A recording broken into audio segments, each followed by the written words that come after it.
Hey everybody, it's Kneecap here, and in this video we have the Retribution Paladin PvE guide for patch 9.1. A couple things off the top. The way I normally do these guides is I kind of progress them throughout the expansion. So 9.0, 9.0.5, or 9.1, 9.1.5, etc, etc. So for the very basics of Retribution Paladin in Shadowlands, I do recommend going back and watching the very first guide. There will be things that change in this guide, so you want to watch this one too. But that's generally how I do it. I will include some of the basics though, however. I won't leave you completely stranded.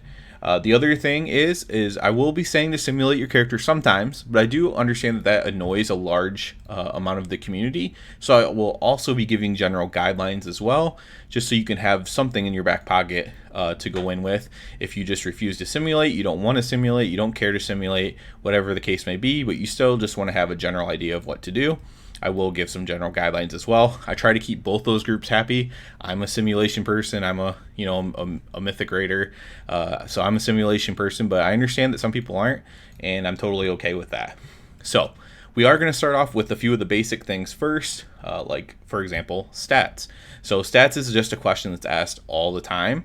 It's not really pertinent to us though.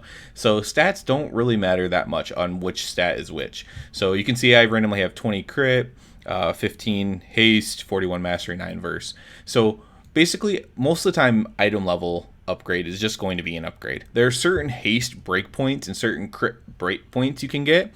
And the only real way you're going to know exactly what to aim for is if you are simulating. But generally speaking, for Retribution Paladin, you can just pick eye level upgrade. Now, you don't want to have like 5% haste or something like that, right? But you can function at like 11% haste. You can also function really well at like 24 or 21% haste and all things like that. Again, to know for sure what stat is best for you at any given moment, you will have to simulate it because all of our stats are really close. But generally speaking, you can probably do item level, but just don't put your haste down to 5% or your crit down to like 5 or 10%, right? Try to have everything, at least, let's just say 12% or higher, minus verse. Verse can just fall down anywhere. You might sometimes have 0% verse, and that's okay too. Again, this is just one of those simulation things, but people ask this question a lot, so I do want to give some sort of an answer. Next up, we will talk about talents. So I tried to put this in the best order that I could, given all the different systems and everything like that. So sorry, some I will have to reference like some other things while I'm doing different like little segments here. But generally speaking, the talents for Kyrian, which we will talk about Covenant next, is going to be Execution Sentence, Blade of Wrath, Seraphim, and Final Reckoning. And I will try to show you how those work together as well later on. So these are just going to be the best. There were some thoughts that maybe Zeal would be better with the new Divine Resonance Legendary, which again we will get to later, or Righteous Verdict could be good. Other people just want to play other things. I understand that. Some people don't like having all the keybinds either. With all these extra buttons that you have to press, so that can be an issue. But if you just want to do the max damage, this is what you're going to want to do for single target especially. It's also pretty good on multi-target honestly as well, just cleaving off of this setup. So you have Execution Sentence again, Blade of Wrath, Seraphim, and Final Reckoning, and that's just kind of how that works. Those are really strong talents, and this row, Blade of Wrath row, is actually extremely close. You can simulate that. You can simulate Zeal, and maybe if it's close enough, whatever. But again, if you're just going for min-max type stuff, this is what you're going to be looking at here. Next up, we'll do Covenant. So we are here in the Kyrian Covenant. This is still going to be the best Covenant because of the new legendary Divine Resonance, which we will talk more about later. It was already the best. It has a really good Conduit in Regain Clarity, a really good ability in Divine Toll, and everything kind of fuses well with the 1 minute cooldowns, and that's why Kyrian is the best. If you aren't Kyrian, I'm sorry. This guide probably really isn't for you, but I think like something like 90-something% of Rep Paladins are Kyrian, so probably not too big of an issue there. Next up, we will talk about Soulbinds really quick. So the number one Soulbind for Kyrian is going to be Pelagos. So a lot of people were hoping to play Forge Light Prime, maybe as main, but because of the DR nerfs is one of the big reasons. Pelagos is going to still be your number one Soulbind for most situations. And I'll talk a little bit about how his abilities work. So Combat Meditation, that's when you use your Divine Toll, you gain some mastery. And that also puts like mastery little orbs on the ground that you want to collect. It's important to maximize those because your simulation is taking into account that you're picking them up. And then at the bottom, you're going to get Newfound Resolve. And I'll explain how that works a little bit. I do have videos of this up from when I was playing on the PTR. But basically, let's say you're fighting something here. And you'll see a blue beam of light just fall out of you and maybe come over here. And it's going to be looking, just sitting here looking at you, whatever. And if you turn your character and face it, you'll then gain the buff. Again, I have videos showing this. It's just not in the game yet, so I can't do it. And it's really easy, but you do want to be managing both those things for Pelagos. And the other thing is just the better together. That's a little bit of mastery as well. And then the other ones don't matter quite as much, but you do obviously want to go down the potency track to get all your potency conduits, which, of course, is what we will talk about next, is conduits. So conduits, again, I mentioned it a little bit about why Kieran is so strong. It's because we have a really, really good conduit that goes with a really powerful move. You have Ring Clarity, Virtuous Command. Those are pretty much always going to be in. For single target, Templar's Vindication. For kind of both, you can use Expurg. And for kind of straight AoE, you can use Truce Wake, which is now fixed. And those are pretty much your best conduit choices there. And we have just really strong conduits. You can sim these for every situation. I typically run with these three because I'm doing a lot of single target content. But I do sometimes switch into Truce Wake for like Mythic Plus or something if I just feel like doing mostly AoE damage and things like that. But yeah, that's generally the conduits you're going to want to use. And again, simulate for the best results, but pretty much all of them are good. One thing I do want to mention with Forge Light real quick though is you can use him for Mythic Plus. So he's still, you could simulate a Hectic Ad Cleave or whatever the dungeon slices if you want, but he is pretty decent for Mythic Plus if you want to run for Mythic Plus, or you just want to run different conduits in with him, like Truce Wake, for example, and maybe Expurg. If you just want to run for whatever reason, you can run him for Mythic Plus, and he is pretty good, especially if your group doesn't mind you're a big robot and knocking everything out of the way. He can be pretty good. All right, so next up, we're going to talk about Legendaries. So this is kind of like the big news. It was Divine Resonance got nerfed. Basically got halved the time that it works. And I guess I'll show you how it works really quick here. So basically you go ahead and start attacking. Okay, whatever, I won't even do the rotation. Let's just cast Divine Toll. And now I'm going to have 15 seconds. And so right now it's going to cast a Judgment. There we go. So what you want to be doing basically is making sure, so there's another Judgment, making sure that you're not double stacking Judgments, essentially, while also not just sitting there casting nothing. So you want to make sure that you get in your globals between, while maximizing your Judgment debuffs, essentially. I know it's kind of hard to see from what I just did, but so at every 5-second interval, so it's going to, at 10, 5, and 0, it's going to cast Judgment. And you're basically just maximizing that. I'm sure there'll be weak wars. If there's already one out that I haven't seen, I'll put it in the description below. If not, maybe I'll just add it later. I'm sure there'll be weak wars for this, which will just be a timer that maybe you can move to the middle of your screen or something like that. And you're basically just not wanting to stack Judgment debuffs with Divine Resonance. It's giving you 3 extra Holy Power. It's giving you 3 extra Judgments, which if you're doing it correctly, it's also giving you 3 extra Judgment debuffs, which makes your next Holy Power spender stronger. And, you get that every minute. And that's why it ends up being more damage than even Final Verdict, which is also a pretty good legendary as well in its own right. But Divine Resonance should end up edging it out if you simulate it. Regardless, as long especially the basically the way it works is they kind of simulate things at like the top gear level that you could be at, so like at the end of the patch, to kind of determine which one's going to be better than the other, to flatly say it. And Divine Resonance is better now, and it's going to be better later. Divine Resonance is the best overall legendary for you to use. It's still pretty good for cleave. For Hectic AoE, we'll talk about that too real quick, I guess. But let's say you were doing single target. So let's say what I was just saying to you, it kind of sounds hard. You don't use weak auras, whatever. You're like, I don't want to manage this buff. Is there any other choice? So Final Verdict's only going to simulate a little bit below Divine Resonance for you. So if you are not up to the task of dealing with these debuffs and maximizing Divine Resonance, you can use Final Verdict for your legendary for single target, and you'll be just fine.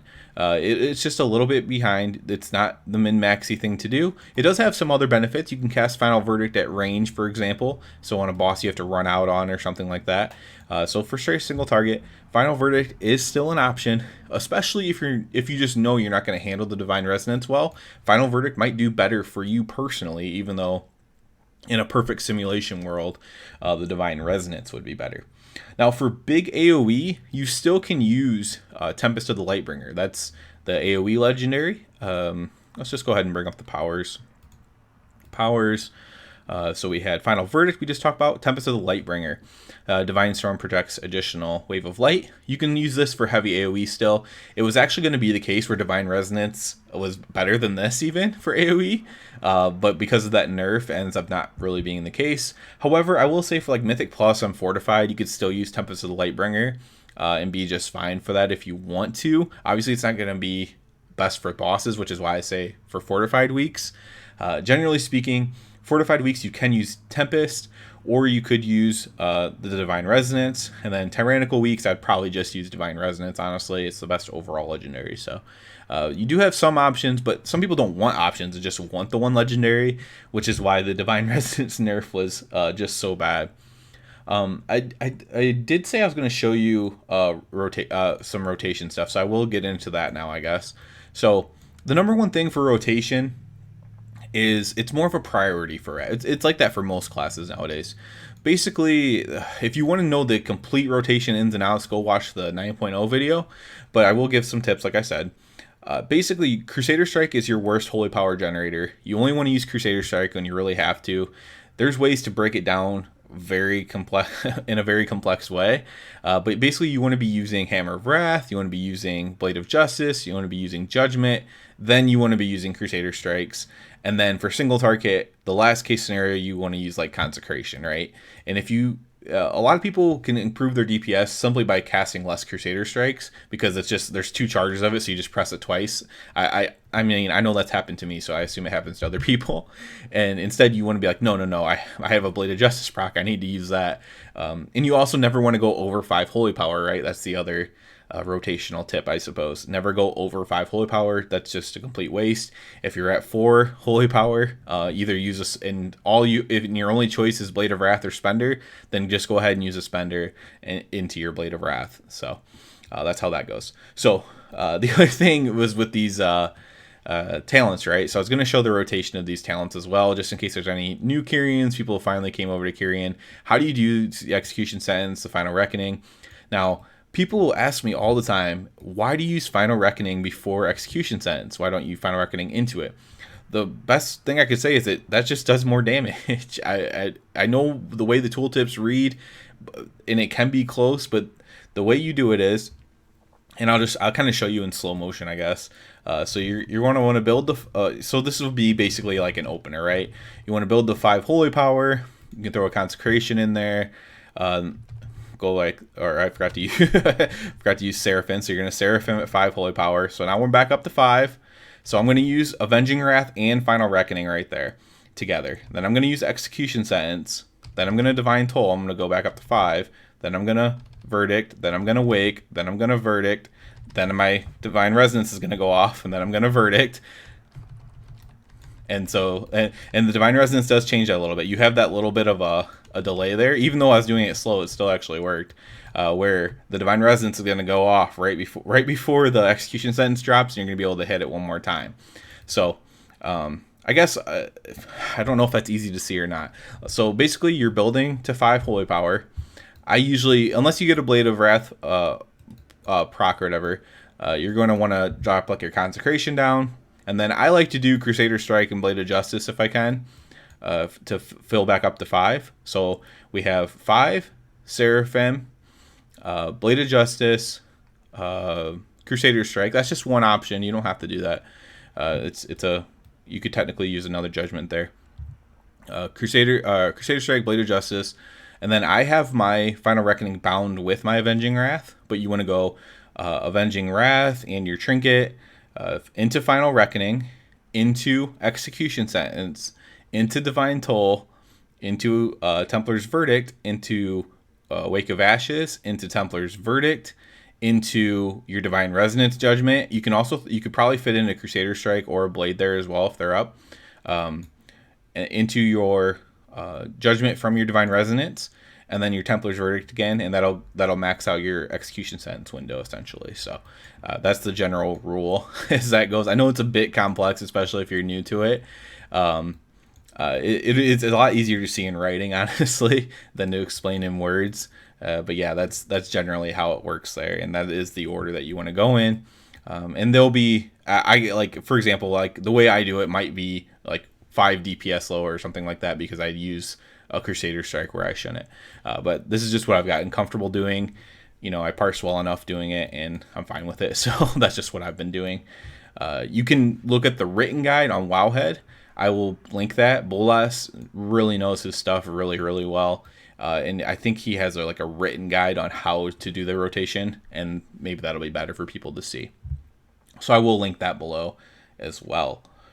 Okay, up next, we are going to talk about Trinkets. So I did mention Trinket there. So I'll pull up my macro, I think, /macro. So I have Avenging Wrath, my Tabard, my Trinket, and my Final Reckoning cast on player, all bound to one button. And Trinket is very important. So generally speaking, you're going to want to simulate your trinkets. This is going to be a little bit weird because the PvP trinket won't have as high eye level as typical because of the way the PvP scaling works now. But you can see I have the new trinket at 233 right now, the Unchained Gladiator's Badge. It has a 1 minute cooldown, so it's obvious why we would want that, right?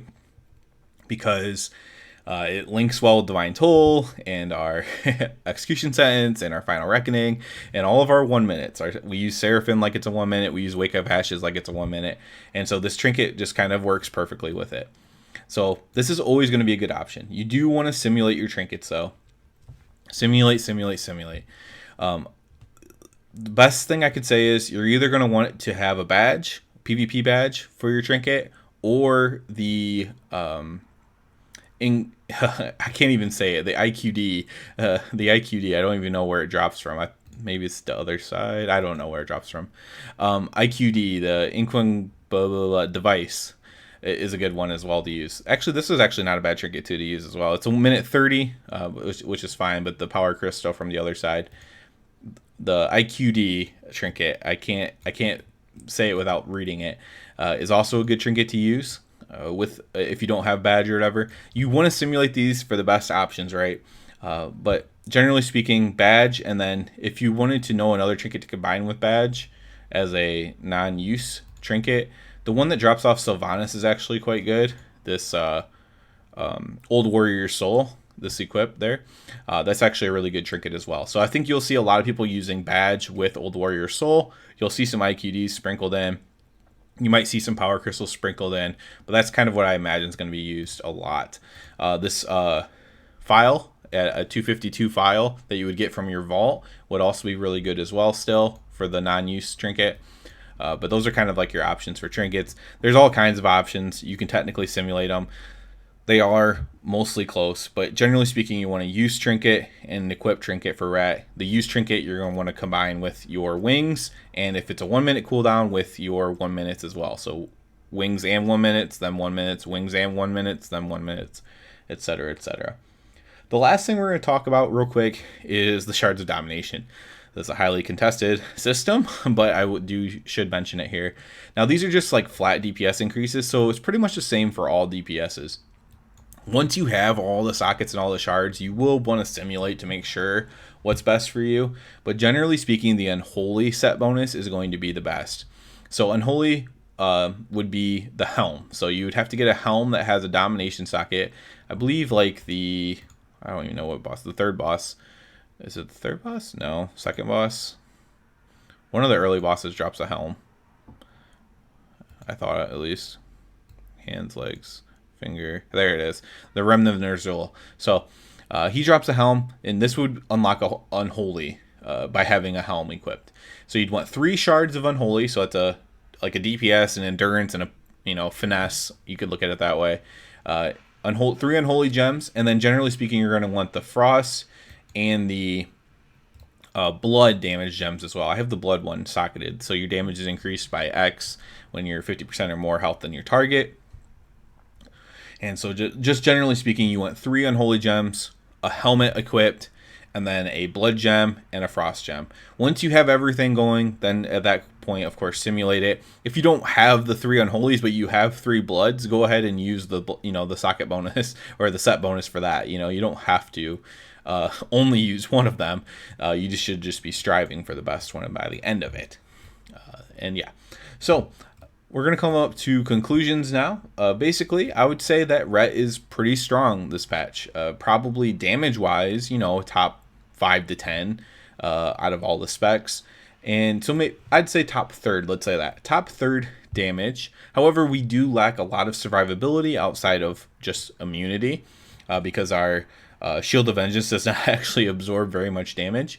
We do not have a ton of survivability. We do not have a ton of utility. We bring no buffs. We do have Devotion Aura, but you're most likely going to have at least one Holy Paladin, and some people might even have a Prop Paladin, and they also bring everything else that Ret brings as well. So we don't bring a ton to a group. It's hard for us to find Mythic Pluses because of that. All we have is our damage, so I would recommend maximizing your damage. And, you shouldn't feel like a weight on your team, if you are doing that really good dam. And yeah, hopefully it works out well. Maybe we'll get some sort of a buff later on. I wouldn't count on it. I think being top third is probably about the best we can hope for, unfortunately. So that's about it for this video. Hopefully it helped everyone out. I think I covered everything. If you have any super big questions that I don't feel like I covered when I read the comment, I will try to answer them. Again, I will link a weak aura for Divine Resonance if one becomes available soon. And I will try to link Bolas's WoWhead guide, which is actually really good and you can trust it as well, which will put some of the things I said into print, essentially, and maybe that'll help some people out. So, as always, I do ask you to please subscribe to the channel because it helps me out so much. And other than that, everybody, have a good one.